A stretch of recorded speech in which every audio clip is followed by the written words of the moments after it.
1, 2, 3, 4, 5. I don't know why I'm counting up. I guess we should be live right now.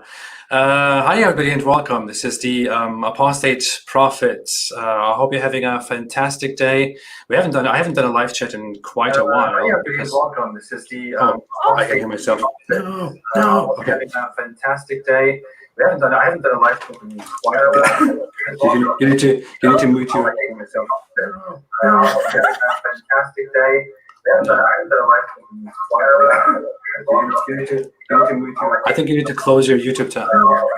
Me? Yeah. I think so. And just like that. Really? Can we wait? That's crazy. Wonderful. Okay, wonderful. Fantastic. At least it worked. Did you close it? Yeah, sorry about that. No problem. I had mine open to it first. Oh. It went kind of totally the wrong way. But anyway, it's great. It's great. I love starting it with kind of messing it up myself first, and then you messing it up just made it better because I don't have to feel bad about myself. I do apologize. No problem at all. No problem at all. I don't think anyone will really be mad at us. Anyway, this is the Apostate Prophet. Hi everybody and welcome. We haven't done a live chat in quite a long time, I believe. That's because I'm always busy doing something else. But today I want to finally talk to Iman, also known as One Godless Woman, and I have been wanting to talk to her forever. Just didn't happen, like in over 1.5 years. Finally, we are here. Iman, how are you doing? I am very well, thank you, and I'm so excited to be here today talking to you. I appreciate that so much. Thank you. I'm very excited to talk to you. It's a kind of a crazy time right now. It's been a terrible year so far, right? It definitely has been. Yeah. I had this thing like 2019 for me was everything was upside down, and I thought this is terrible. 2020 will be a great year. It will be fantastic. And then 2020 came, and it's like, no, I don't think so. Yeah, can we go back? Yeah. Anyway, we are here. Everything seems okay. So you are known as One Godless Woman, or also known by your real name, Iman. Many people here know you. Many people have asked for you. I would like to ask you first off, who are you? Who are you? Where did you come from? Just tell us a little bit about who you are, about your backgrounds, what you're doing. Absolutely. Yeah. So I am from Saudi Arabia originally.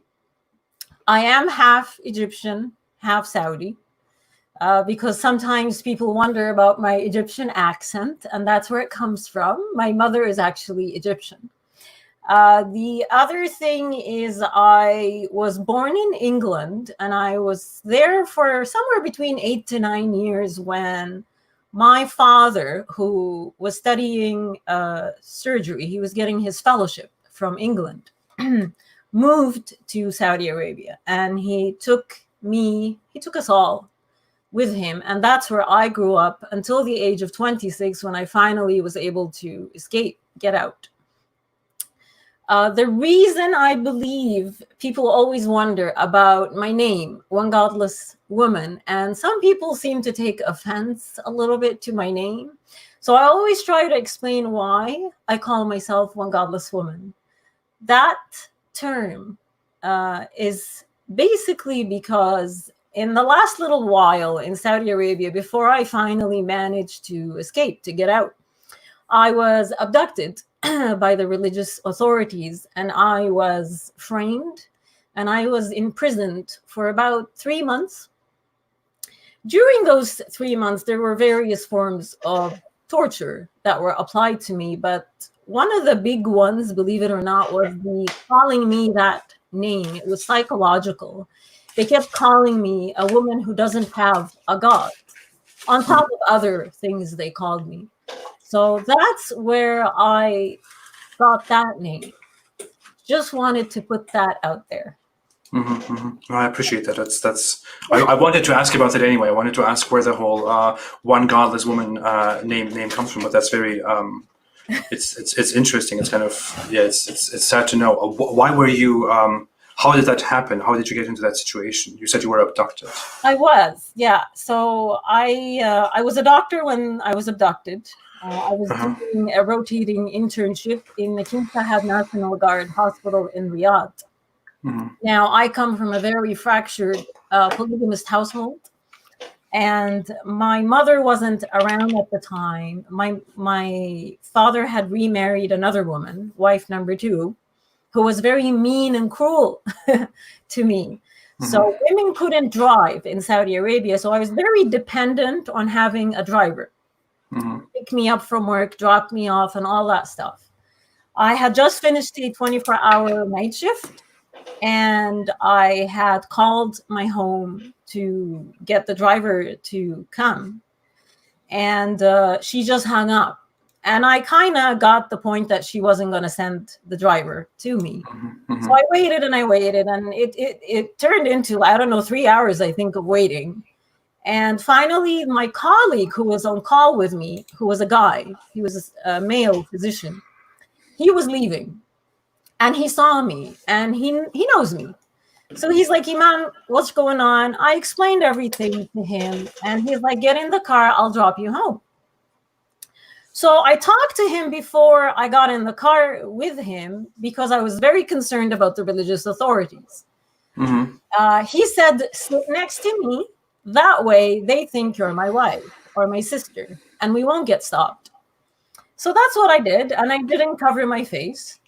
And sure enough, as we drove off, we passed by a mosque. And I immediately saw the religious police guy standing in front of the mosque, staring us down in the vehicle. And that's where I kind of just knew everything. That was the end of that day for me. And I said to him, he's staring at us, said to my friend who was driving. And he proceeded to say, look, he's on foot. We're in a vehicle. We're fine. And I thought, you know what? You're right. That does make sense. We're fine. And before you know it, we had 4 GMCs, 1 in front of us, 1 behind us, and 2 on either side of us. And they surrounded and they kept closing in on the vehicle that we were in until we had to stop. We had to come to a stop. And as soon as that happened, the men opened up their doors. They came out and got us to open up our doors. They pulled him out. They never touched me, but they ordered me to get out of the car and get into the GMC where they locked it. They locked it. Like there was no way to exit. And they started beating him up in front of me. This was because he couldn't show them any proof that I was related to him. They did request proof. So that was it. That was the abduction. And within 24 hours, I was in the female prison.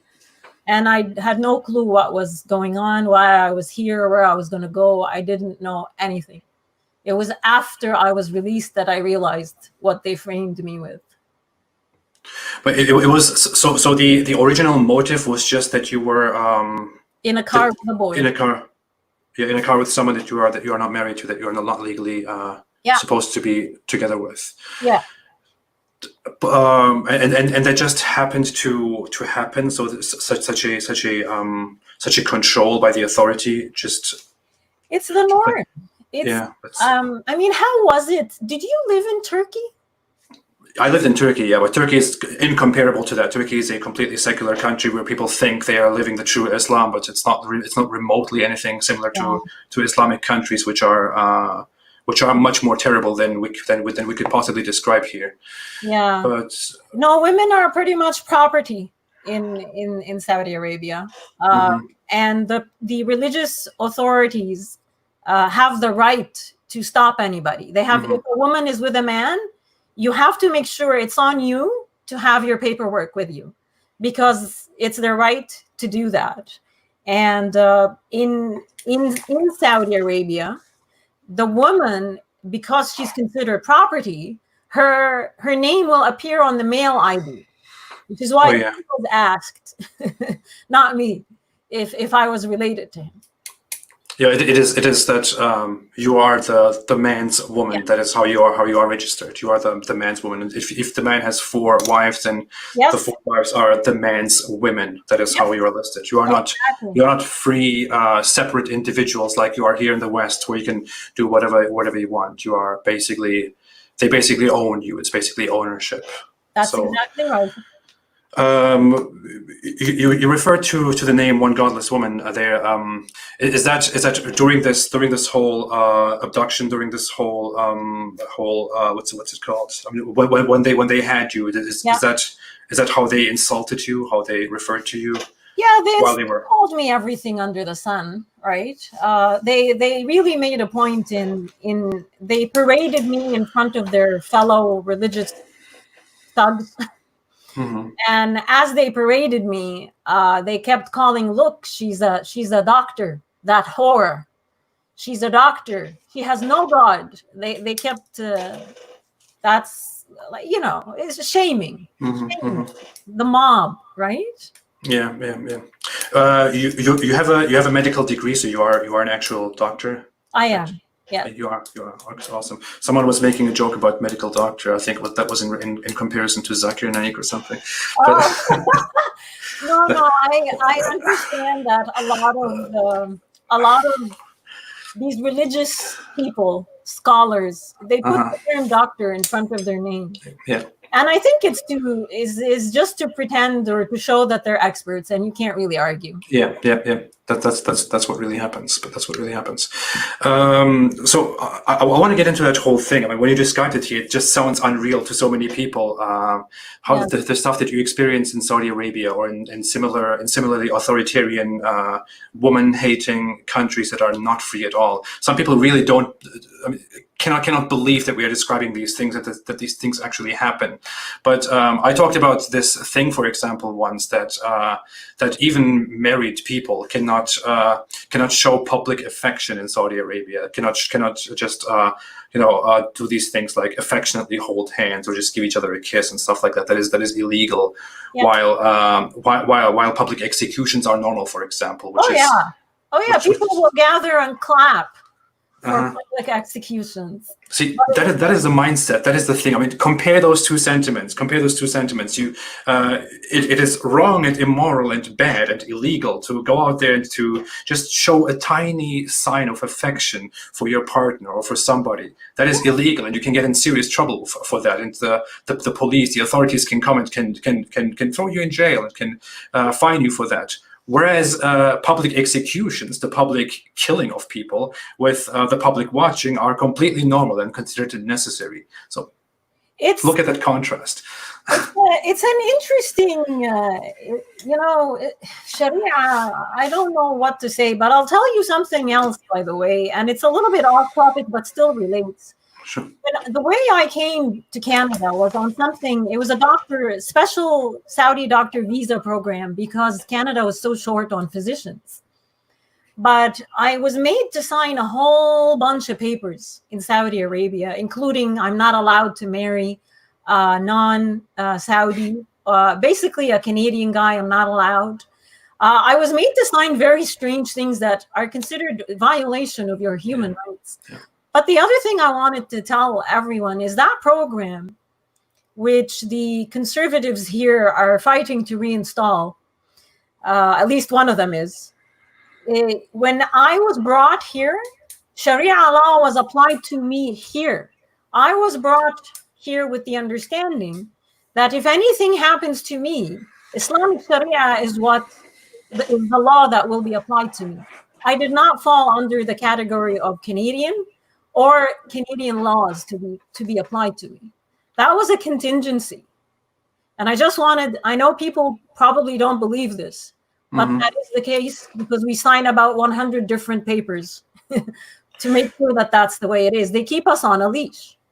No, it completely sounds. I mean, I can totally imagine that is the case. That Saudi Arabia would guarantee that people who are from Saudi Arabia and who go to a different country to work there or to temporarily be there, even to live there, would still be judged by the atrocious, brutal, dark laws of Saudi Arabia. That is something I can completely imagine, which is why many people who are from Saudi Arabia or who are from similar countries and who come and live in Western countries try to be very careful not to publicly violate the laws of their own countries and not to make that publicly known, not to let them get wind of that situation.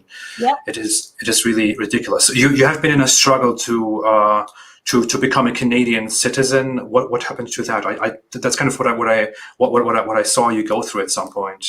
How is that? Well, I've actually been here since 2003. Wow. Okay. I didn't know that. But I've never applied. I just never have, because I don't know.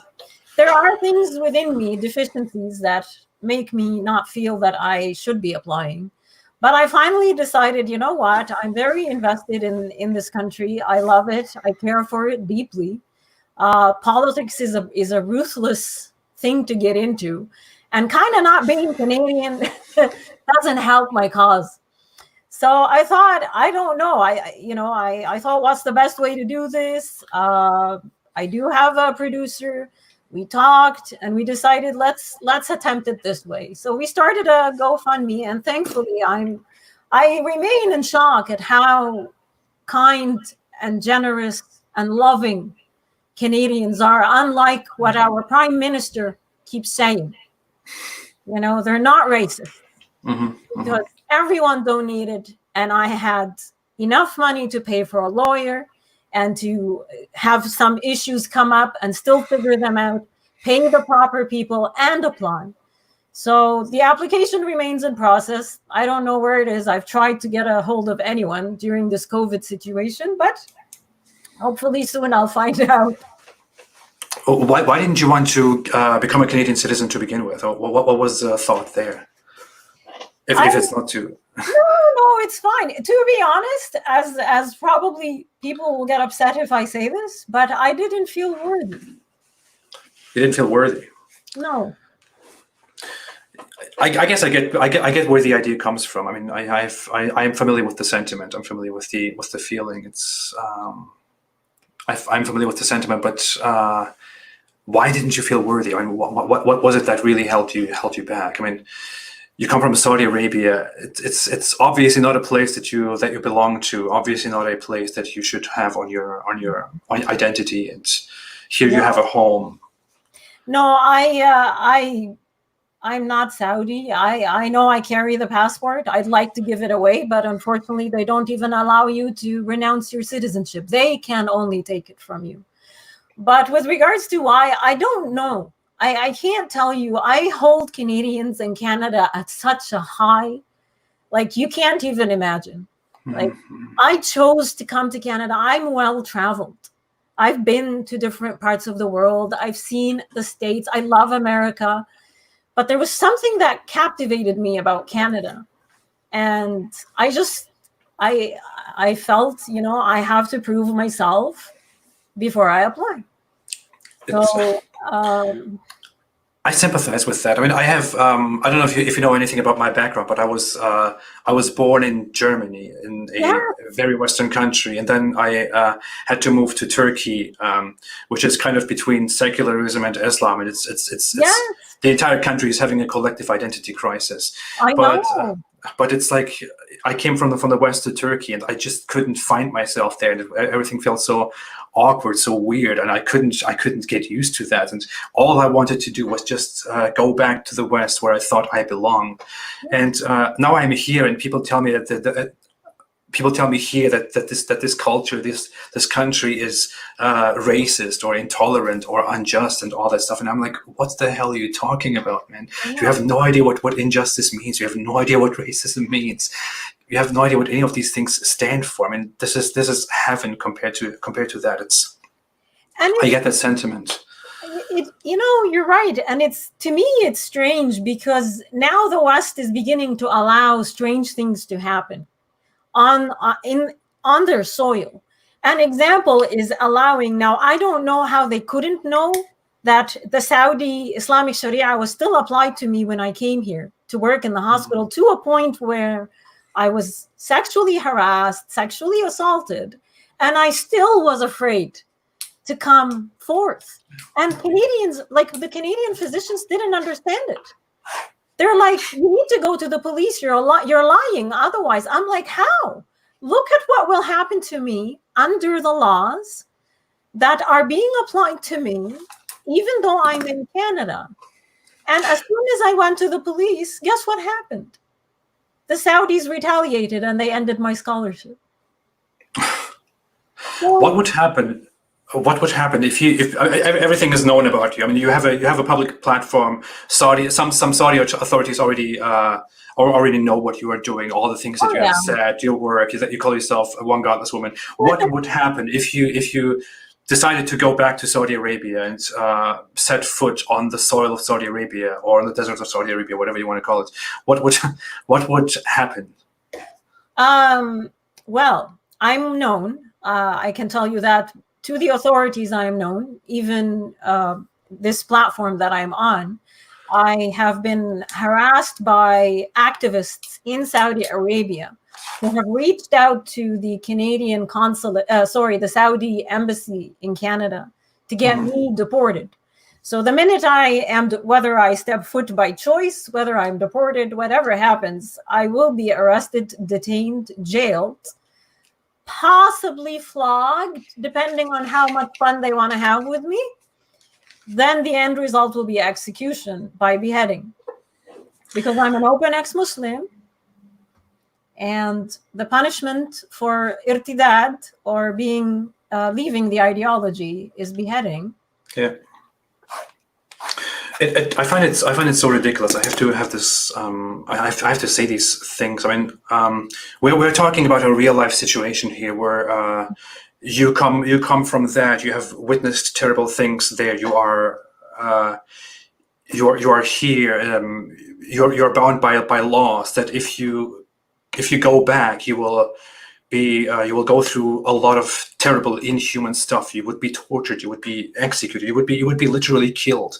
This is something that people in the West very often think of as unthinkable, as something that you see in fiction on TV or just somewhere in the news. It is just news to people, just statistics to people. But what we're facing here is an actual, real situation where a human could be tortured inhumanely and killed simply because she made very simple life decisions, simply because she said very simple things, because she thought, because she formed ideas, because she didn't want to any longer associate with those terrible sentiments that are in her past.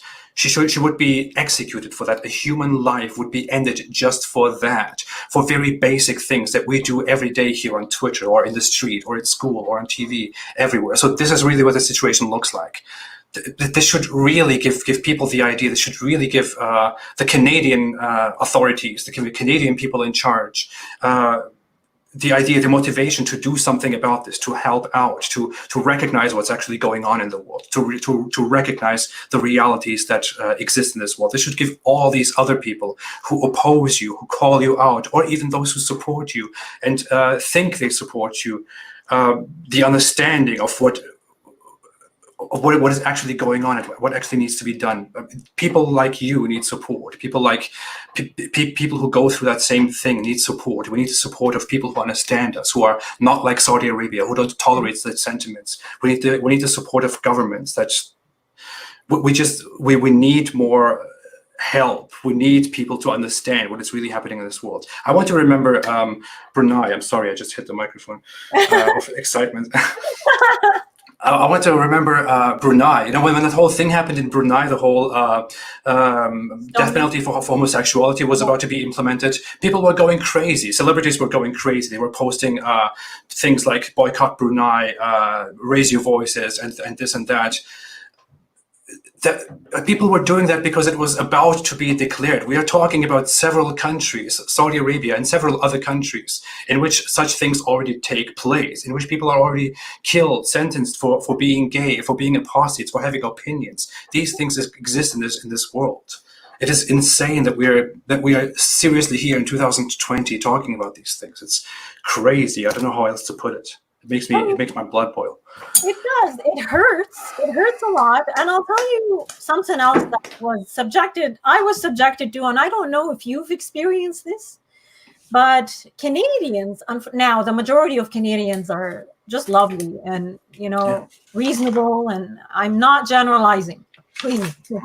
But I get attacked because I'm not from here, because I am speaking out about the problems in Canada. I have been the subject of a very interesting harassment campaign by Canadian men who called me everything that what I was called back home. And they threatened me with the same stuff. And they kept telling me, leave Canada. If you hate Canada so much, get out. I don't understand how my activism, my love for this country comes across as me hating it. And people hating me and demanding that I leave, even though I don't know if they know what the punishments are. I guess I get the sense there's a little bit of people just don't know what happens to us. Like it's wild. It's crazy. I want to get back to you being an ex-Muslim. So. At the time that you experienced these issues, this inhuman treatment in Saudi Arabia, were you at the time a believing Muslim, or were you already an ex-Muslim? When did that happen? When did this take place? This whole leaving Islam and all that. So I can't honestly say that I ever truly believed. I can't say that from a very young age, and I think it's because I grew up like you in the West. So we were primed with freedom, and then we were moved into oppression. At least, that's how I saw it. So the shock never left me as a child. And as I grew up with the hijab, with everything, with Islam being, I went to a madrasa, like everything, indoctrination to the 9th degree. But I couldn't believe. I couldn't truly believe, because there was always a threat. There was always an element of fear. And there was always inequality when it came to girls and women that was never explained to me. And especially the inequality burned. It burned me so much that I couldn't truly ever believe. When I was imprisoned, I was made to pray. They would examine you, right? They would put you down in the common area and see if you're going to pray. So I would pray because I wanted them to leave me alone. I would fast in public because I didn't want the public shame of eating or what, even if I was on my period. In Islam, if you're on your period, you're allowed to eat. You don't have to fast. I would still fast, as many other women would, because we didn't want the harassment from the religious authorities in public. And it goes the same for praying, in university, in school even. When 12 noon hits and the bell rings, you go to the mosque, even in the all-girls school, you pray, then you eat. And the teachers are there taking note. And if you don't pray, they want to know why you didn't pray. Because are you on your period? They will ask. This is the reality for us in Islam. So for me now to, and I'm sorry, I'm going to just dive a little bit out. For me to see Canadians or, Western politicians making bed buddies now with very dangerous figures that are Islamists, I don't know. And now I'm seeing the chaos come to the West. It brings back memories of stuff, I know these things, and I'm trying to warn Canadians. I'm not trying to hurt anybody. I am trying to warn. It's I've always been against the whole alliance that the West seems to have with Saudi Arabia. I sometimes get a little bit hate for this from conservative people, even because in America it sadly happens to be, for example, at this moment, Trump's administration that I know. that is so close, so friendly with Saudi Arabia, and that works together with Saudi Arabia in so many international issues, so many political, social issues. But it's really strange for people like us, for people like you and me, to observe that our Western nations can so easily push closer cultures like Russia, like Eastern Europe away, for example, and then go and just so easily hug and embrace and work with the Muslim Brotherhood or Saudi Arabia or other groups, other countries, work with Qatar or all these countries that where these realities that we are talking about exist, forces that want to enforce such terrible crimes against humanity in the world, that uphold such crimes in the world, like Saudi Arabia or Iran or Kuwait or even in Egypt, for example, when the Muslim Brotherhood took over. Everyone should have seen what the Muslim Brotherhood is back then, and so many people still didn't want to see it. No, they're too busy living in a bubble. Yeah.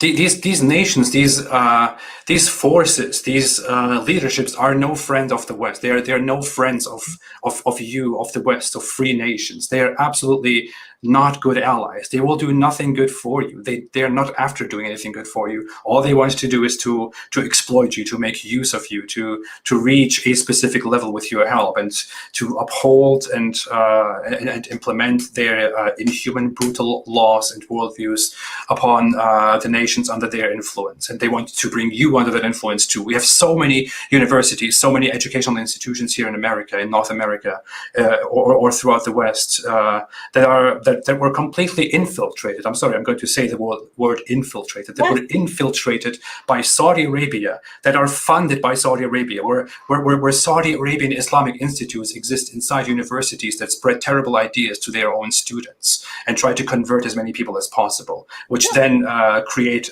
Islamic organizations that try to act like they're peaceful. The same thing happens with the Muslim Brotherhood, which is defended in mass media, like the Washington Post, for example. It's really incredible what kind of a polar mess is going on in this world, and what we are witnessing, and how people are completely blind to these things that are happening. It's crazy. It's really insane. But it's not just that the blind spot of the West. The West, from what I can see, the ideological subversion between, Islamism and communism has been going on in universities for decades. Now, for me, what opened my eyes was, I don't know if you know Mr. Tom Quiggin. Have you heard of him? The Quiggin Report. He's I might send it to you afterwards, but he's essentially, I guess, the real life Jack Ryan.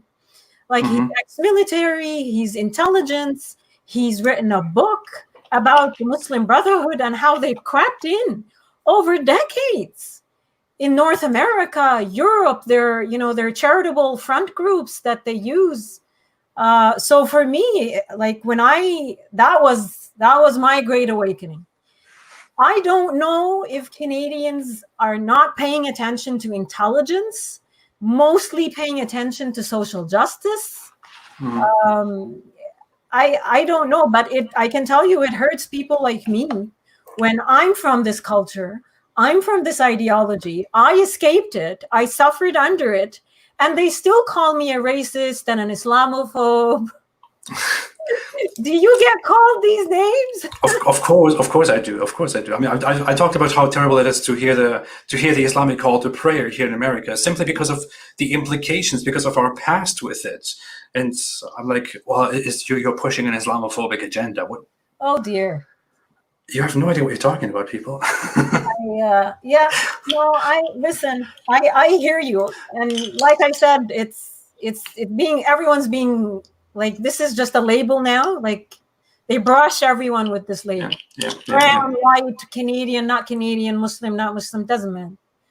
It's ridiculous. It is equated to racism, and I kind of get the idea why they think it would be racism, because they think people are Islamophobic because Muslims are mostly from racial minorities, which is why people are Islamophobic, which is simply untrue. I'm sorry, there are so many ethnic minorities in America that we don't even talk about because no one cares about them. It is not about their race. It is not about their skin color. It is about the religion itself. It is completely about Islam itself. And having a problem with a religion or even with a religious group, which I don't say this is what we should encourage. I'm saying even if we are talking about that, even if we are talking about bigotry against a religious group or hate toward a religion itself, that cannot be equated to racism, because race is something that you can do absolutely nothing about, that has no teachings, no doctrines, nothing. It is just something you are born with that you can never change in your life.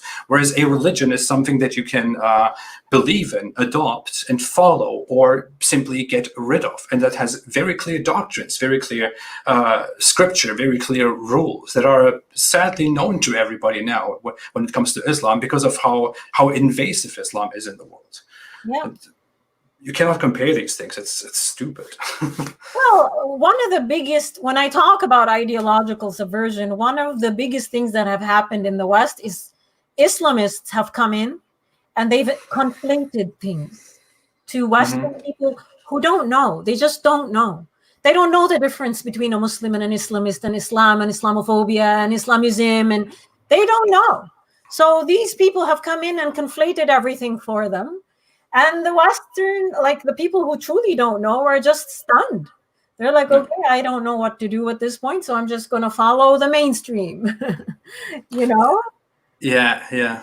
One of those things was, for example, the term moderate Muslim. Like we started using this weird term moderate Muslim, and I guess the implication of that was that what was that the problematic ones, or the problematic Islam, is the extreme Islam and people who follow extreme Islam. But moderate Muslims, which is like the norm, is not problematic at all. Moderate Muslims are totally peaceful and all that. But that's just a completely distorted view of reality. It is. And what hurts, again, like for me, it's when I hear Canadians or white people generally, or when I say white people, I mean not from our background, right? When they call me an Islamophobe or a racist because they're using the lingo of Islamists, they're using the lingo of the Muslim Brotherhood, that they harm us in our countries. Yeah. And now Canadians and Americans are using the same lingo, thinking that they're doing good. They don't know that these are the accusations spewed by Islamists against us. Yeah, think about it. There are so many countries in which criticizing Islam, which every apostate, which everyone who leaves Islam simply does by stating why they left Islam. It's completely natural. You just do that. If someone asks you, so why did you leave Islam? Why don't you believe in Islam? Whatever you say, it will be blasphemy. It will be offensive to Islam. So, and you will deserve the death penalty for that, or prison sentence for that. It's so ridiculous. But on top of that, we have we have apostasy laws. So many countries in which leaving Islam alone, without even saying anything, just making it public that you left Islam, can be punished with a prison sentence or with death. Yeah. And in these countries, we receive these accusations of Islamophobia, and then you come to the West, and in the West people call you an Islamophobe. It really the imbalance of logical thought here is ridiculous. Well, we're also running out of places to go to where we're not condemned and vilified. Yeah, as Muslims. I really always want to remind people of this. There are many Muslims who defend these apostasy and blasphemy laws, and to say, well, if you live in a Muslim country, if you live in Islamic lands, then you should just abide by the laws. Well, okay, but then many Muslims completely lose their cool when a cartoon is drawn somewhere in the West, in France, for example, which is completely protected under free speech. So it definitely doesn't go the same way. And now imagine apostates are punished and killed. Simply leaving Islam and converting to a different religion is punished and killed in many countries. Would Muslims react the same way, just as reasonably, if in other cultures converting to Islam and practicing Islam was forbidden and was punished with death. Would they ever react in the same reasonable way? It is the same thing. It is exactly the same thing. I'm sorry. And they would never react the same way. We would complain about it forever, as much as we are complaining about Israel and China, for example. Well, and this is a pattern that is unfortunately growing across many nations, not just Europe, not just Canada, not just the States. You have Australia, you have South America, the Caribbean. It's happening. It's just the mainstream media skews people's focus, right? Mm-hmm. Mm-hmm. So even though this, I call it a contamination, this Islamic invasion that's happening. But the media is playing, unfortunately, a very, very big role. Absolutely. So what are you doing around these times? You have a YouTube channel, by the way. I completely forgot to say that. You have a YouTube channel. For all those who don't, many people probably do know, but for all those who don't know, One Godless Woman, Iman, has a YouTube channel. The YouTube channel is right down there in the description of this video. You can find it right there. So what are you doing right now at this point with your activism on YouTube? Well, I had to, when we all got locked down, I also have a podcast, by the way. It's on all the platforms, also under One Godless Woman. Oh. Yeah, sorry, awesome. I had to throw that out there. Do it. I created another channel called One Godless Daily, where I would sit down every day and just critique different, especially local things that are funny, that are happening here with our politicians who love the Muslim Brotherhood so much. So I started doing daily videos because the lockdown, can't go out, can't really protest anything. Not that I want to, given the environment right now. But I remain active through my podcast, through my YouTube. I'm hoping once this lockdown is over, I was supposed to go on a speaking tour in Alberta. I'm hoping that happens and I can finally get out to speak. That would be great. That would be great. Good luck with that. I hope that happens for you. Thank you. Are you giving anything? Do you go out for speeches? I was supposed to start this year. In 2019, I got a few requests, and I was like, I was dealing with anxiety and all that, so I didn't really want to get out of my space. Then in 2020, I thought, okay, this is now the time has come, and I was supposed to attend several events, go give speeches, and then suddenly everything went crazy with the whole COVID. It comes just in time, so. Yeah. Yeah, it's kind of crazy right now. It's not much is happening, but I would love to sometime really go out and speak. Awesome. Wonderful. I want to read super chats and some questions if people want to ask questions, if people want to make some compliments and say nice things and all that. I would love to go through that. First off, Hindu historian, who is always here, made a donation of 100 Canadian dollars and said, if I wasn't working from home, I would have spent 10 times this much in the cafeteria last month. So thank you, Hindu historian. I hope you work from home more often. It's a terrible thing to say. No. Oh my God, that's too funny. But I appreciate that. Thank you, historian. Harshavardhan made a super chat, made a super sticker. Thank you so much. I appreciate that. I don't know if I pronounced your name correctly, but I can do nothing for that. I'm just some Turk. I don't know how to pronounce things. 12 BKL My Shoe made a super chat and said, so excited for this interview. Been watching One Godless Woman for some time. Awesome. That's for you. Thank you. Thank you so much, 12 BKL My Shoe. Nicholas Paulson made a super chat and said, thanks for your content. Keep it up. Also, don't forget to buy some bones and treats for your dog. Oh, there's my dog. He's sleeping. You forgot about your dog. I completely forgot that I have a dog. No, he's right here somewhere. I brought him here for emotional support, to have a dog with me on my show, but he's sleeping right now. So okay. But thank you so much, Nicholas. I appreciate that. B. Demirbas made a super sticker and said, "You are amazing." Thank you so much, B. Demirbas. We both appreciate that. Thank you very much. King Rich became a member of the channel. Welcome, King Rich. Nice. And King Rich now has a prophet avatar next to his name, so that's really awesome. I have a question though. What? Tell me your opinion, because I see where I'm at. Canadians are very afraid. The West in general seems to be afraid, maybe a little bit confused. Why are they so ready to give up their freedoms? Why? I don't know.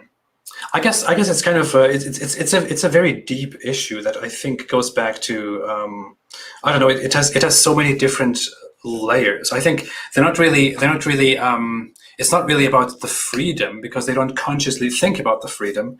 It is more the illusion of this constant self-criticism that has been around in the West for the last century, or maybe for the last half century, for the last decades. This whole criticism, this whole because so many foreign people have arrived here, so many foreign workers have arrived here, and who now become a reality of this big cultural group of these countries, and who then complain about how they don't feel as comfortable here as they feel at home.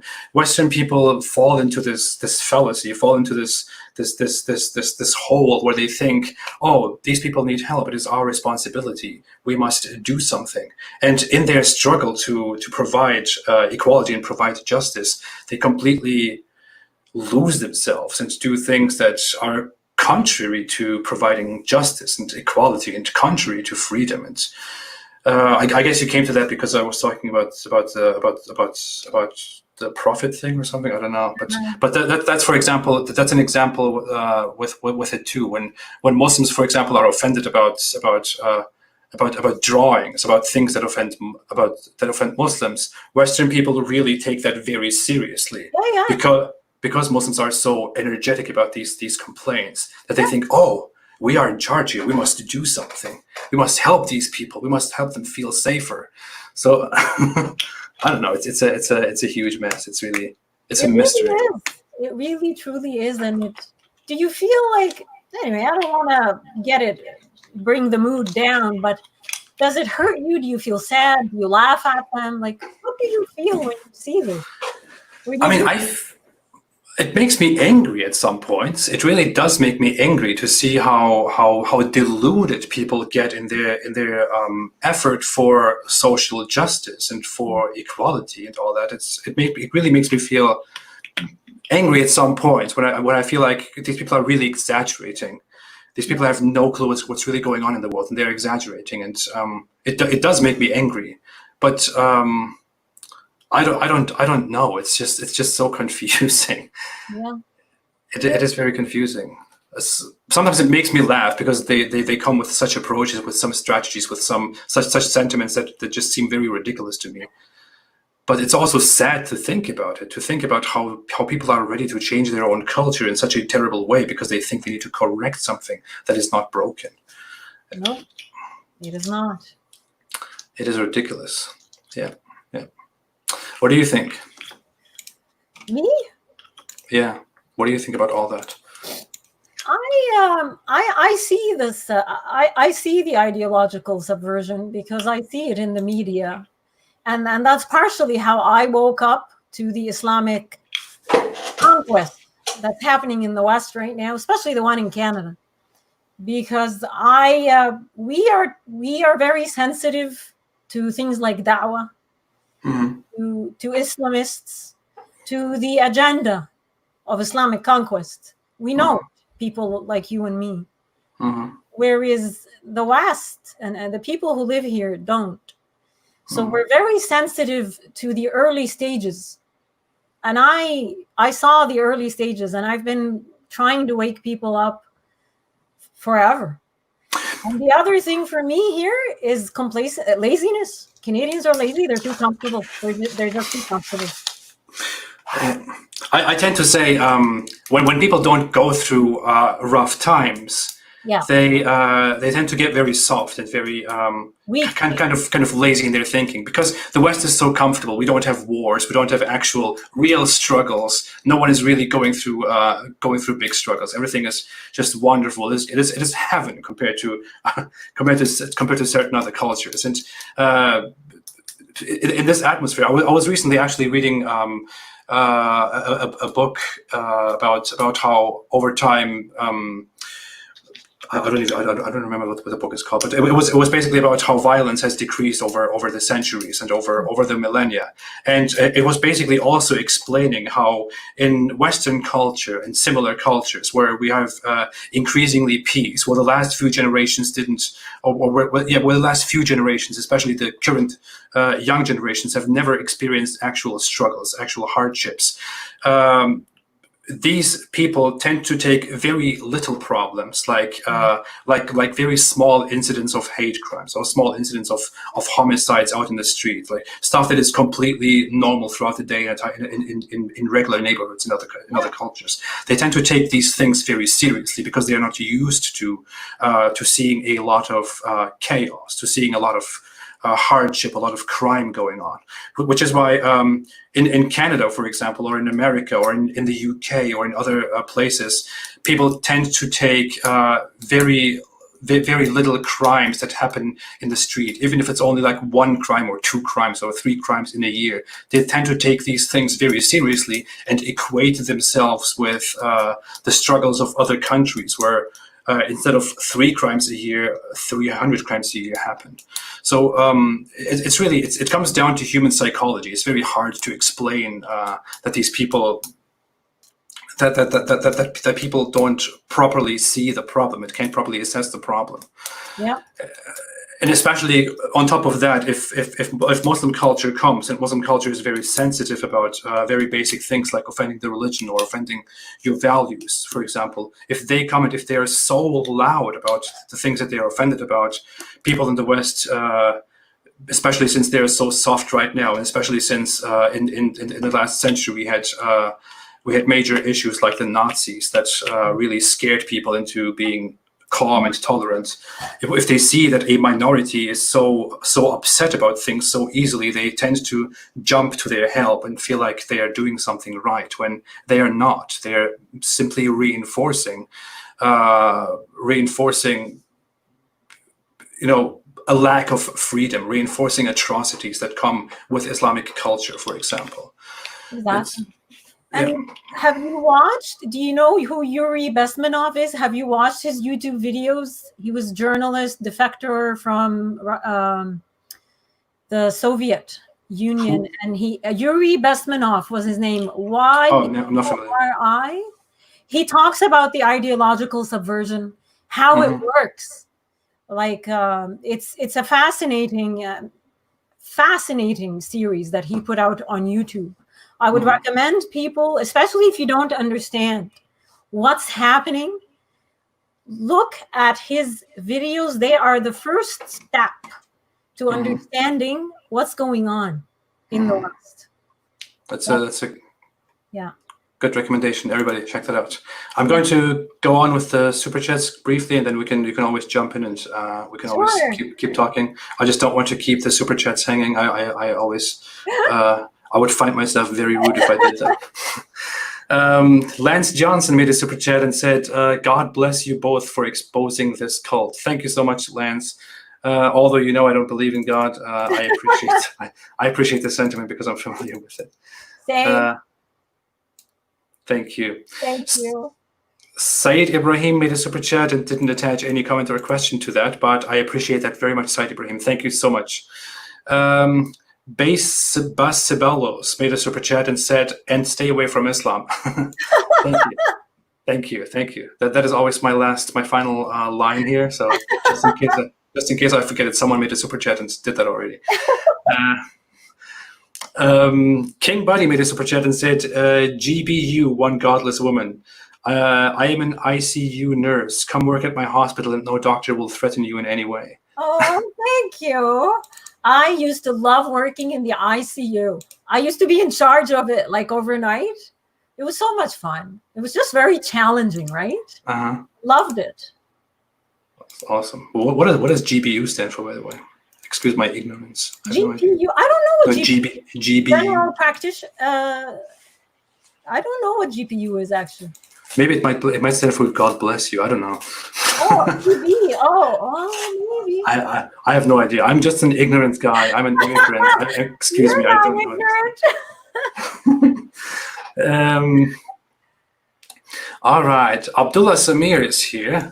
Abdullah Samir made a super chat and said, is it true that one godless woman thinks I'm a closeted Muslim? No, I don't think you're a closeted Muslim. I think my comment was, I usually can't tell the difference between regular, good old-fashioned moderate Muslims and ex-Muslims without ex-Muslims actually saying it.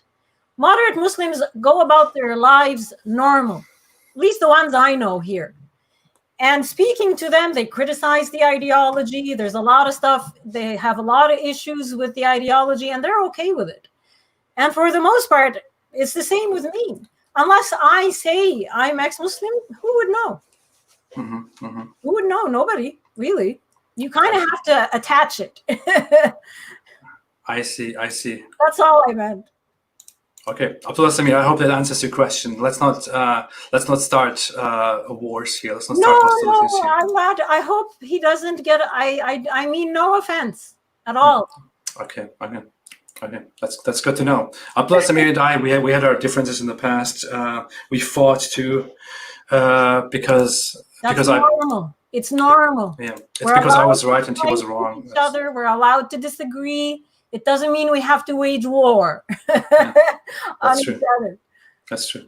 We can even harshly disagree, terribly disagree. Absolutely. In this case, yeah. And still be able to function together, Absolutely. And in that case, I said something that was right, and Abdullah Samir said something that was wrong, and that's why we had a fight, a disagreement. But yeah. Monica Furtado made a super sticker and said #1 fan. Thank you so much, Monica Furtado. I don't know #1 fan of who. I hope it's not me. I hope it's. Look at this guy. No, just kidding. Just kidding. Thank you so much, Monica Furtado. Jean Wallace said, blessings from Northern Ireland. Thank you so much, Jean Wallace. Thank you for the super chat. I appreciate it. And greetings to Northern Ireland. Hope everything is well over there. B. Demirbaş made another super chat and said, how close to real life in Saudi Arabia is the movie Wajda from Haifa al-Mansour? I think it's much worse than in the movie. Are you familiar with that movie? I want to say I am. I've watched a few movies. If you want to see the reality of women in Saudi Arabia, watch Death of a Princess. Death of a Princess. I want to make that note myself. Death of a Princess. Yeah. Are you familiar with the movie Wajda? Did you see that? Or? I want to say my memory is so poor. I watch so much, but I want to say yes, I have. Okay. The other one that's really close to my life in Saudi Arabia was Caliphate, the show Caliphate. Oh, that new one that is on Netflix. Right? Yeah. What do you mean that? Yeah. Uh-huh. That was pretty much my existence in Wahhabi, where I grew up there in Riyadh. Yeah, no, I saw that. I wanted to watch it, but it's good. The thing is, it started so dark, and I kind of thought I want to wait a little bit until I'm at a better mood. So. In an okay place. Yeah. To watch it. Yeah. No, I totally understand that. All right, thank you so much, Pete and Rebecca. I hope that answers your question, and thank you for the super chat. Another super chat comes from Stefan Milojevic, who is here as always and said, type Emir Stein Center on YouTube. And a vomit emoji. Oh, I'm familiar. I'm familiar with the Emir Stein Center.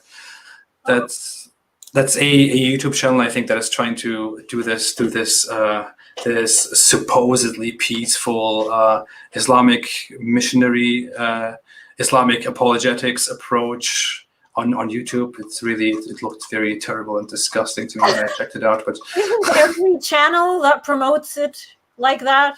Oh, by the way, I did a video on Caliphate. You guys should watch it. I did a video on that.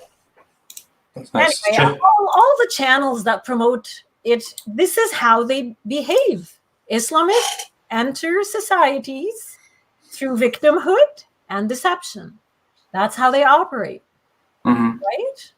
That is how it works. That is how it works. Yeah. That's what Christopher Hitchens pointed out, I think, quite a while ago, obviously before he died. But I always wonder if he was around today and he said the thing, Christopher Hitchens, if he said the things that he said when he was alive, he would cause chaos in today's environment. Yeah, we need strong atheists right now. Yeah. It's kind of crazy how things have changed so much, where things that he said back then would be considered very controversial today, and that was just 10 years ago or so. Yeah, or more. You know, it's all we can do is make use of what's happening to educate people as much as we can, as much as humanly possible. I, in the beginning, used to get angry a lot, especially in the beginning when I saw what was going on in Canada. Very angry. And I have to say this, anger solves a big fat zero. It solves nothing. Yeah, it's true. Okay. What am I looking at? I had a notebook here where I made notes during our conversation, and then during our conversation I completely forgot it and switched the sides, and then I'm looking at it and it says COVID, MERS, jinx at night, and what the hell is this? What is this? These are apparently notes that I made at some other point because I wanted to talk about them in some video or so. I don't know. Why am I talking about jinx at night? How do you feel about the call to prayer? Oh my God, I made a video about that quite recently, actually, which I called, at first I wanted to call it the Islamic conquest of North America, but then I thought, okay, that's a little bit too far. So I called it Islamic dominance in North America, which is not very different, but still. But it's awful. I mean, it happened here in America, it happened here in Minneapolis, which is just a few hours away from me. Isn't that Keith Ellison, the Muslim Brotherhood guy? Yeah. The chaos. Yeah, his people, those people pushed it here. You have it all over Canada, and in Canada, the Islamic call to prayer is being recited during Ramadan. How is it now after Ramadan? Did they actually stop, or are they still continuing that? I haven't gone down. I have very bad, horrific flashbacks, right? So all I can tell you is that it's being pushed to continue on. That's all I know. They're pushing hard, and the laws have been changed to allow it to continue on forever. They've been changed. So we'll see. It is ridiculous. I mean, people really need to understand that the Islamic call to prayer is not just something that is not just a call to prayer. I mean, that's a complete misidentification of what it actually is. You can call it a call to prayer because it serves as a call to prayer. And it says at some point, "Hurry to the prayer, hurry to salvation." And when it's pronounced, people know that they are supposed to go to the mosque and pray, or that it is now prayer time. But the call to prayer, the adhan, says more than just that. It declares that there is no God but Allah, that all the other gods are false. It says that Muhammad is Allah's messenger. It says Allah is the greatest. So the whole concept of the adhan, of the Islamic call to prayer, is there to declare how the Islamic religion, the Islamic faith, is supreme and reigns supreme, and is the only acceptable, the only valid thing. And reciting it in public speaks in your name. It invalidates all the other religions that are in your community. So it is really offensive. It is truly offensive. And I saw the video that you did on the call to prayer, and I just wanted to let you know that I shared it, and I think it's brilliant. Thank you so much. I appreciate it. I appreciate it so much. I appreciate it. Thank you. I really want people to understand that it's not. People think, oh, let's just be tolerant. It's just a prayer thing. That's just what Muslims do. It's just their religion. Why don't we just let them do that? But it's not just a religious thing. It is really a hostile practice that served for hostilities and for conquest and domination in the history of Islam. Yeah. So people really need to learn more about that. It is a war cry. It is an announcement that this place is now Islamic land. It is much more than just a religious practice, seriously. And they've doubled, like, do you know about, Canadians don't even know about this. Do you hear about M103, the motion, the anti-Islamophobia motion that was passed? I haven't followed it. I heard about it like 2 years ago, but I haven't really since heard about that much. Oh, it's all the Islamists love it. They immediately run to it to call everyone an Islamophobe. Everyone. It doesn't matter if they are funding, if they've been caught funding terrorism, if they've been caught bringing hate speak people. They don't care. You're still an Islamophobe. They don't care. Can you explain what the motion kind of stands for, just to summarize, just for those who don't know? Well, when it was created, nobody knew what Islamophobia stands for, because they were trying to, you know how I say they conflate things.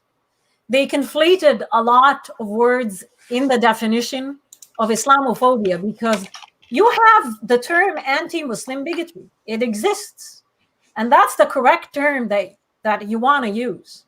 Whereas the term Islamophobia, they ended up writing a big paragraph in I don't know, in this motion of what they have agreed is the description of Islamophobia. And I'm like, I don't even understand. In it, you can't criticize the ideology. You can't criticize or hate Muslims. I'm like, so basically everything. We can't criticize an ideology now in Canada. Without what? So in the beginning, we're going to be called Islamophobes, but down the road, where will this lead? It is ridiculous. That goes against the very foundation of free speech, which is something that that Western civilizations should have learned after what we call the Enlightenment. I mean, that is one of the major things that Voltaire, for example, is supposed to have taught, is supposed to have given the West, that you are supposed to respect speech, even if no one likes it, even if no one agrees with it, even if the highest authorities or the lowest people are very dissatisfied and very offended by it. You cannot punish it. You cannot take it away. You must let it happen. Everything else doesn't work. It goes into the wrong direction. No, and this is the thing. Once you start even creating, everyone's like, oh, it's a toothless motion. It's just a motion. It's not law. Well, for now, and you can see how they use these terms against people. So once it becomes law, because that's the way we're heading, what's next? We're going to be no different than the Islamist societies, right? Yeah, you cannot go there. It's contrary to everything we stand for. All right. I will check a few more comments to see if anybody has a question. I will try to see questions. It's hard for me to see the normal questions, but I will go through them. Don DBB made a super chat and said, "How are you so normal after all of that happened?" I guess that refers to your treatment in Saudi Arabia. I guess that's what the chat is referring to. I've been normal for a long time. Time helps. Therapy, even though you spend a lot of money, but it's just the emotional trauma, not mental. It's the hurt, it's the pain, and then the pain of being disowned by your own family, right? Yeah. You go on with life. You have to go on with life. And Canadians, I mean, regardless whether they think they need me or not, I have a job to do. And I kind of have to be in one functioning piece to be able to do it. So I gain my strength from my supporters, who are amazing, just amazing people, and people like you, Ridvan. Thank you. I appreciate that. Yeah, no, it is a struggle. I mean, I have not remotely gone through the same thing that you have gone through. So I really applaud you for your strength and for your endurance and your activism, your dedication, to determination, everything you have done and you do, your readiness to be out here and to speak, to help others. It's really I commend that. It's awesome. It's great. Thank you. You're welcome. I haven't remotely gone through the same thing. It's just what you experience, what I experience is to be brought up with that religion, brought up with some terrible indoctrination. I actually prepared a video. I want to publish it later today, in which I want to talk about the whole sexual stuff, for example, as a man, and how you are basically indoctrinated to be. I don't know what words to say because it will sound very offensive, but you are indoctrinated to dehumanize women, to objectify women, to own women, to violate women. That is what you learn about your male nature, and that is what Islam indoctrinates you into. And for decades you grow up with that from your childhood, and then you break free from that. And after you break free from that, you are accused of being the immoral one, and other people distance themselves from you because you reject to be a rapist. So it's I don't know. Maybe I'm going too far with the language, but I kept my sanity, and it's gonna be a little bit X-rated. I'm sorry. What kept me sane in the capital where I was living, which is Wahhabi Central in Riyadh, was a place called the Diplomatic Quarter. It's the DQ in short. It's where all the foreign embassies, the ambassadors, and the people that worked in the embassies were located, and it was a gated community. But because I was British, I had a British passport. I used to flash my passport and go in. And I used to have all kinds of sex and all kinds of alcohol and all kinds of pork. So that was my favorite place. It kept me sane. You know, I'd leave the madrasa and go. That's awesome. That is awesome. That sounds like a lot of fun. Did you not try to break little rules? Yeah. Yeah, do you remember being naughty? Yeah. The thing with me is I was kind of I grew up in a very religious family, and I wasn't very religious, but I was kind of scared of things, and I was abiding by certain things all the time. I was trying to be respectful of my faith. I would pay attention to the very little things, like always saying the basmala before I eat something or before I do something, and all these terrible stupid things. But it sounds so stupid right now. But I just became. I did things completely. I enjoyed my freedom at certain points throughout my life, but at some point I just became extremely religious. Yeah. And for several years, I was a complete nut job with my religiosity. And how old were you? Do you remember your age? Well, it was my late. When was that? 18. 18, 19, 20, 21, 22. Around those times, I just became I was very, very religious, and I was trying to practice my religion as much as I could, tell others about it, invite others to it. I was very crazy. I would pray day and night, read day and night, and get very little sleep. It was a time of complete insanity. But I'm kind of glad that it happened because that happened, I think I found myself so disappointed and so knowledgeable and so hostile against Islam. Yeah. So it's kind of maybe there's something good in it. But that religious phase is why I'm doing what I'm doing right now. Exactly. A lot of people, and I'm not saying you became radicalized, but you were on that path and you just turned around, and that's good, because many people wait until they are fully radicalized and they have blood on their hands before they wake up. So I'm glad to.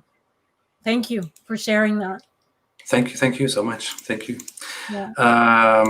All right, let's see. I will come to a few more questions, and then I guess we can conclude this talk. But we will definitely talk again, because I really enjoy sitting down and talking to you. Thank you. Jill Baron. I don't, how do you actually pronounce it? I don't even know. Thank you so much. Thank you so much. Please tell me how you pronounce your name. I don't want to be rude. The only reason anyone is truly afraid of Islam is because of the threat of violence associated with criticizing it. Thanks, guys. he said in a super chat. Thank you so much. I appreciate that for the super chat. I appreciate the idea, the opinion. It's absolutely true. I would say some people are really concerned about offending and being associated with causing offense. But many other people definitely are afraid of the threats of violence that are associated with it. That is absolutely true. Absolutely. Thank you so much. Hindu Historian made another super chat and said, how about a video about UK grooming gangs? Oh my God. Oh, that's a heavy one. Yeah. It is. It is. I thought about, for 2 years, I thought about whether I should ever talk about that or not. And I still feel like if I ever go into that, I don't know how I'm going to get out of that. And, yeah. I would cry. I would, I'd break down. Yeah. But thank you, Hindu Historian. Thank you. Doc Boutique made a super chat and said, could you speak or make a video about male circumcision?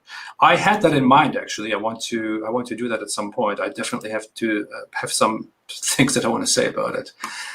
By the way, yeah, we have grooming gangs in Canada. I can't talk about it yet, but it exists. Yeah, just wanted to throw that out there. Yeah. It is. I mean, it is probably not as big of an epidemic as it is in the UK, but I would believe that it exists throughout different cultures, definitely. Yeah. All right. Thank you so much, everybody, for the super chats. I will try to pick out some more random stuff here. Abdullah Napo said coronavirus is hard to cure. Bibble Twitty said good God, Word, and Spirit Trinity. What else is here? Noah Pritchett said ISIS made life so boring and so religious. Thank God I never lived under their rule. There don't seem to be any questions, just mostly comments. Olimi Olabi said I cannot blame her. I don't know what that is in reference to. Okay. Ash Blah said, hey, Apostate Prophet, how is your relation with your parents in Turkey after you revealed you're no more a Muslim? It deteriorated, definitely, to a certain extent. I talked about that in a separate video. I never thought they would be after me, trying to kill me or stuff like that, because although they are religious, they are not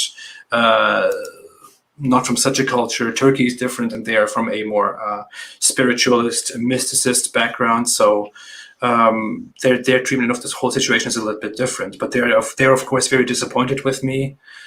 But I think I talked about it once. I don't really want to talk about it very much anymore.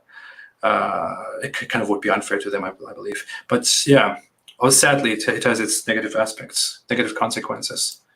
Well, I want to say that I'm proud of you, and I wanted to thank you for your courage, Ridwan, and your work that you've been doing and the efforts that you put out to wake people up.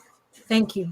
Thank you so much, Ivan. I appreciate that very much. I wanted this to be more about you. I wanted to praise you more, but you have praised me so much. I just don't know how to respond. It's the truth. I'm not praising. Thank you so much. I appreciate that. Okay. I really appreciate what you do. I think you're doing an amazing job too. You've gone through a lot. I hope everything goes well for you. You deserve the best. We'll talk again, definitely in the future. Absolutely. I would love that. Someone asked me about my Turkish channel, by the way. I'm going to upload something on my Turkish channel this week, hopefully, if I can. I'm very sorry. I'm kind of delaying all that stuff, but I'll do that. You have a Turkish channel? Yeah, I created that several months ago, like 4 months ago. I just started. Link it. Please link it. So I will do that. Food? Do you make Turkish food? No, I'm doing the same thing that I'm doing here, just in Turkish. It's called Apostate Prophet Turkish, where I just share kind of like basic criticism of Islam and insights about Islam in Turkish. My gosh, good on you. Thank you. But I was also thinking of making a Turkish food channel. Oh, I'm just kidding. Yeah. I'm just kidding. Oh my God. I'm just kidding. All right. Thank you, everybody. Thank you so much. I appreciate your participation. Thanks for coming here. Thanks for joining. Thanks for the super chats. Thanks for the live chats. Thanks for all the wonderful comments. Thanks for being here. I will see you again Thank you, Iman, One Godless Woman, for being here, for joining me. I love it. I appreciate it so much. I will talk to you again. And everybody have a great time. I will publish a video later today, hopefully. Have a fantastic day. And, oh, do you want to say any final words before you go? No, I love you all. Wonderful. She loves you all. And everybody stay away from Islam. Is it still? Yeah, it might take a few seconds. I'm still here. I am still here. Stay away from Islam. Stay away from Islam.